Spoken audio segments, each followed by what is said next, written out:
उत्तर प्रदेश माध्यमिक शिक्षक संघ शाखा बस्ती के शिक्षकों ने वेतन न मिलने पर जिला विद्यालय निरीक्षक कार्यालय पर लगातार कई दिनों से धरना रत है। समाधान ना निकलता देख शिक्षकों ने शिक्षक विधायक ध्रुव कुमार त्रिपाठी को बुलवाया। 19 जुलाई को जब शिक्षक विधायक धरना स्थल पर पहुंचे तो वहां पर पहले से बैठे शिक्षकों को काफी बल मिला और उम्मीद जगी कि अब कोई रास्ता निकलेगा। शिक्षक विधायक ने अपनी भाषण में कहा कि शिक्षकों के बकाया वेतन को तुरंत भुगतान किया जाए या हम सबको जेल भेजा जाए। बीच का कोई भी रास्ता हम मानने के लिए तैयार नहीं। सर, बस्ती जिले में ये शिक्षकों के वेतन विसंगतियों को लेकर के जो धरना चल रहा है कंटिन्यू कई दिनों से, इसमें आप शामिल हैं, क्या कहना चाहते हैं सर, बताएं। नंबर एक, ये विसंगति नहीं है कोई जी। यहाँ विसंगत की बात नहीं है जी। यहाँ काम के बदले दाम की मांग की बात है जी। शिक्षक हमारे काम कर रहे हैं, उनको उसका रेम्युनरेशन, उसका वेतन मिलना चाहिए। तो क्या वेतन नहीं मिल रहा है सर? वेतन नहीं मिल रहा है। हम अपनी जायज मांगों के लिए बैठे हैं जी। हाँ, यह मई से वेतन नहीं मिल रहा है जी। मई, जून, जुलाई भी आधा बीत गया।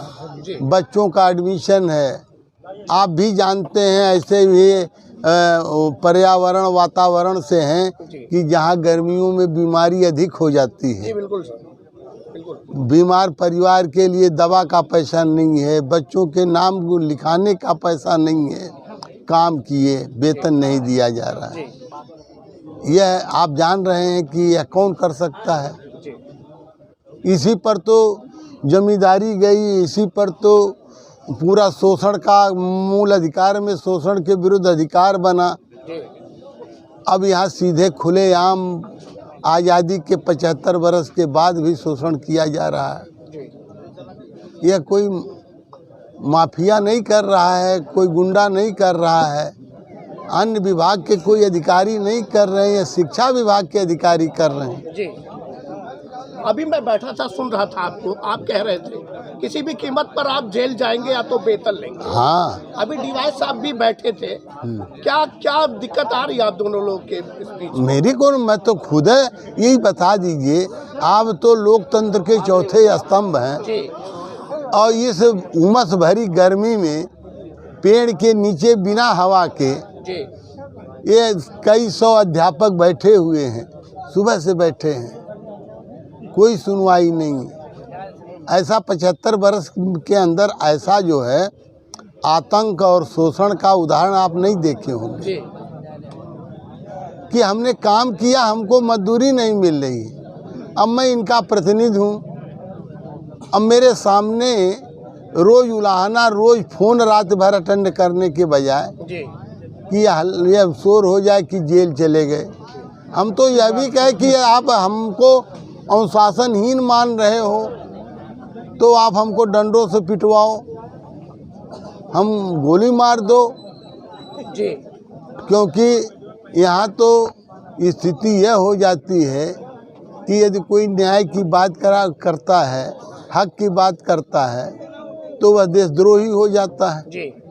तो हमको देशद्रोही मान करके चलो भाई, हमारे शिक्षकों को हम वेतन नहीं मिल रहा है, उसके लिए मैं कानून तोड़ रहा हूँ। वेतन वाकई में नहीं मिलता है तो आगे आप क्या कर सकते हैं? वाकई कहाँ मिल रहा है, वो तो क्लियर है। दोनों परिस्थितियाँ क्लियर है महोदय, वेतन नहीं मिल रहा है और यह भी क्लियर है कि अब मैं यह झेल नहीं सकता कि 11 बजे जैसे रोज सुबह उठते होंगे आप तो सुप्रभातम का मैसेज तमाम आता है, आता है ना, सुप्रभातम।